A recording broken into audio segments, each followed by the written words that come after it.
Vienkārši visas lietas, kas iepriekš skaitījās standarts, tagad vairs nav standarts.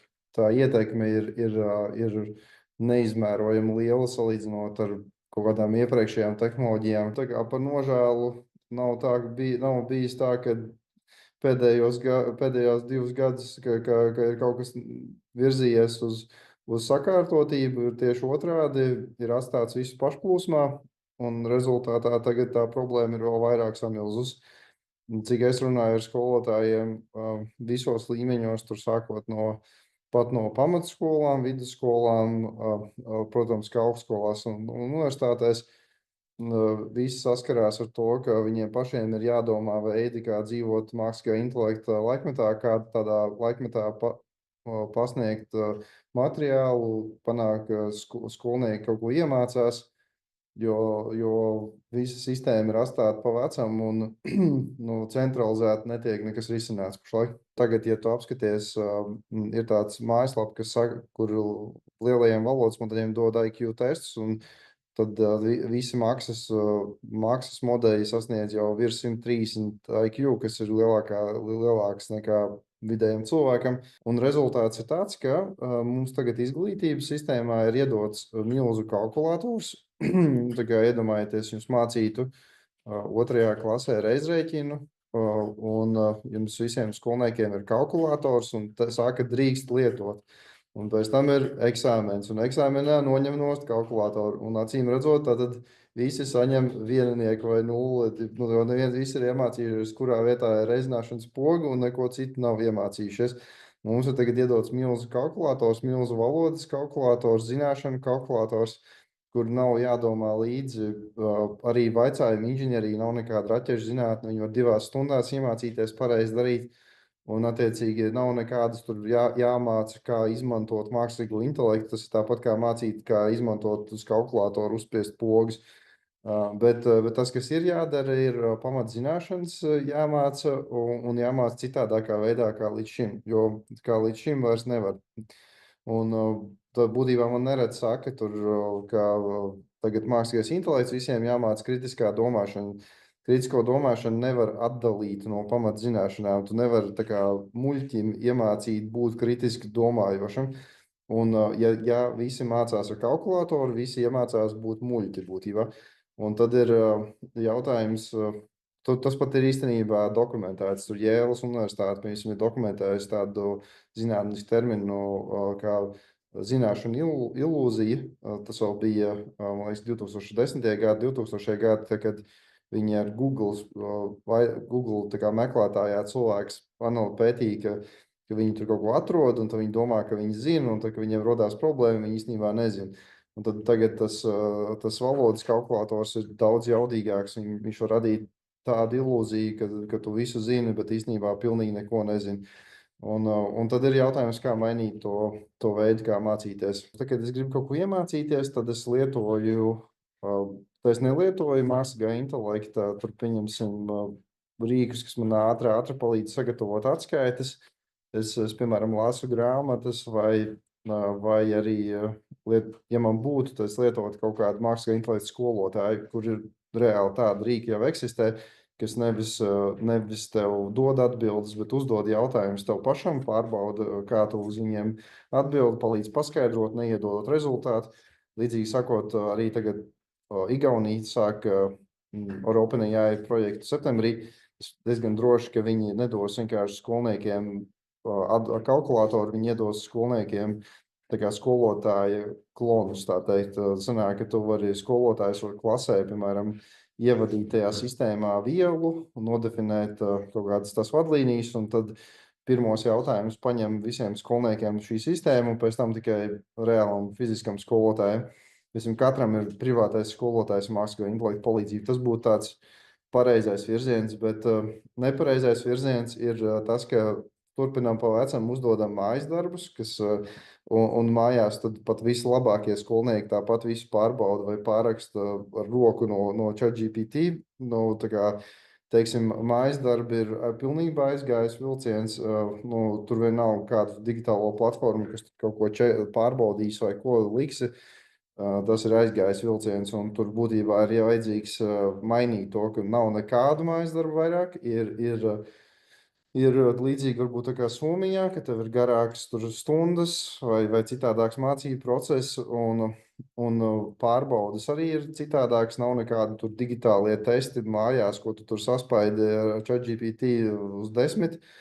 Um, zinu, ka RTU ir uzsvars uz prezentācijām. Piemēram, tu prezentācijā nevar aizstāvēt savu darbu. Visticamāk, es uzģenerēju savu darbu.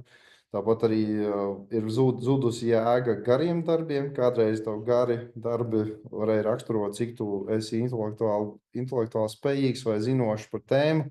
Tagad gari darbi ir tieši pretējais. Tā kā tīri tu vari uzģenerēt milzīgi garu darbu, tu vari tur nomaskēt visu savu nezināšanu. Un, attiecīgi, tas, uz ko es aģitēju, ir ceļš, ko es eksiktos priekšmetos, tur maksimums 12 lapas, kur tu vari ļoti labi saprast, tā kā zinātniskajā darbā, vērtību, zināšanas, pienesumu, visu. Nav nekādu rīku, kas labi spētu atpazīt mākslīgā intelekta kaut ko ģenerēt. Tas vienīgais jautājums ir, cik dārgu rīku tu lieto, lai ģenerētu. Ja tu lieto bezmaksas GPT, tad tur pastāv diezgan liela varbūtība kaut ko atpazīt. Tiklīdz kā tu izmantos dārgākus modeļus, tā vairāk viņus nevar atpazīt, un ilgtermiņā arī viņus nevarēs atpazīt. Un tas nav vispār virziens, uz ko iet, ka mēs mēģināsim noteikt, vai ir lietots mākslīgais intelekts. Tas ir pilnīgi arī aizbraucis vilciens. Arī plaģiāta sistēmas, starp citu, vairāk nestrādā. Plaģiāta sistēmas iepriekš strādāja, tagad vairāk vispār nestrādā, tāpēc, ka tu vari refrāzēt ar mākslinieku intelektu tik labi to darbu, ka nevarēs vairs salīdzināt nekādas sistēmas, ka tas ir vienkārši plaģiāts pilnīgs.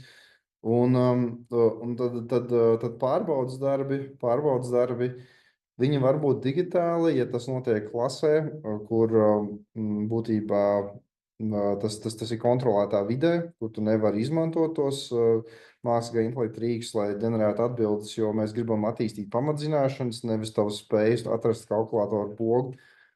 Un vēl var izmantot arī tādas rīks, tā kā es, piemēram, attīstu, ir tāda apmācība speciāli mākslīgā intelekta aģenti, kas, piemēram, paši ģenerē jautājumus no materiāla, paši pārbauda jautājumus. Sanāk, ka tev nevajag pat skolotājiem ģenerēt tos jautājumus, un viņus nevar nošpikot, tāpēc, ka viņi visi ir unikāli, viņus pārbauda atbildes, un tad beigās tu uzreiz iegūst jau uzreiz rezultātu, un skolniekam arī paskaidro, kur bija nepareizi.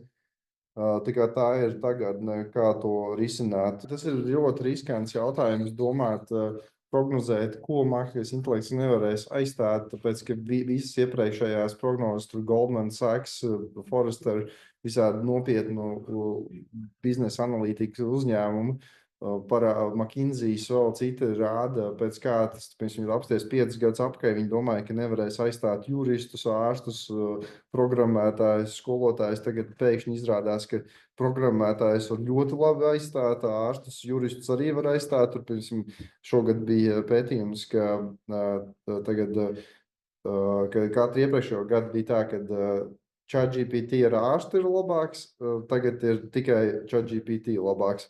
Tiklīdz pieliec ārstu, paliek sliktāks diagnozes. Ja jāraksta, piemēram, kopsavilkums vai tulkojums vai kaut kas tam līdzīgs, tad, ja tu paļaujies uz mākslīgo intelektu tikai, tad tu vienkārši nemaz nezini, kā pareizi uzrakstīt. Tad tu vienkārši tev iedod, un tu domā, ka tas ir labākais, kas eksistē. Bet, ja tu spēj pats uzrakstīt, tad tev vismaz ir kaut kāda kritiskā domāšana uz to, kas tev patīk iedots. Tīri tās pamatzināšanas, es uzskatu, ka viņas jau, mūsu paldies Dievam, esam tādā laika posmā, ka mums vēl eksistē vēsture, tā visa daļa, kur kā izglītības sistēma ir eksistējusi, tad mēs no turienes varētu pasmelties labākā pamatzināšana komplekta, kāds ir, un ar to iet nākotnē. Bet tagad mēģināt likt iekšā mākslīgo intelektu nav īsti, ja tu vienīgais neplāno viņu izstrādāt no nulles, kā man matemātiķi maģistros, doktoros strādā, tad tev nav jāmācās viņš tādā veidā skolā. Tev drīzāk tās pamatzināšanas jāmācās. 10, 20 gadus visiem teica, ka jāiet mācīties IT, un tad pēkšņi izrādās, ka IT un programmētājs vajadzēs ļoti maz nākotnē, jo mākslīgais intelekts palīdzēs ļoti ātri programmēt visu un darīt bez programmēšanas valodas. Līdzīgi arī skolotāji arī nevar zināt. Es domāju, ka tie, kas ir paši augstākās klases speciālisti, tie gan jau ka paliks līdzīgi kā visās jomās. Iedomājies, kādreiz bija tie portreta gleznotāji, tagad mums arī ir portreta gleznotāji, bet viņi ir tā kā 10,000 reizi, labi, 1000 reižu mazāk nekā kādreiz.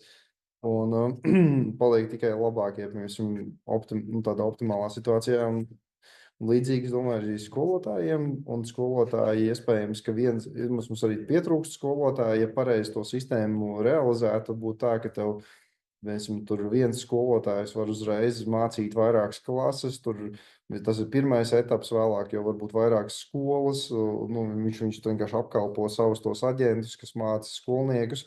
Varbūt tie skolnieki pat, lai gan skolas nākšana uz skolu arī varbūt ir kaut kāda sociāla pieredze. Un tur arī jāskatās, kāds iet kontekstā, viss varbūt tur vajag kādu arī uz vietas. Tas viss ir tāda neizpētīta teritorija, bet skaidrs, ka nebūtu, ka tā nav droša profesija un ka tas vispār neviena profesija nav droša. Tā kā tīri, ja tavam darba amats asociējās ar profesiju, tad ir tas, kas ir jādara, tagad ir jāapgūst visi rīki pēc iespējas ātrāk, jāsaprot, kur viss virzās un jādomā par iespējām nākotnē,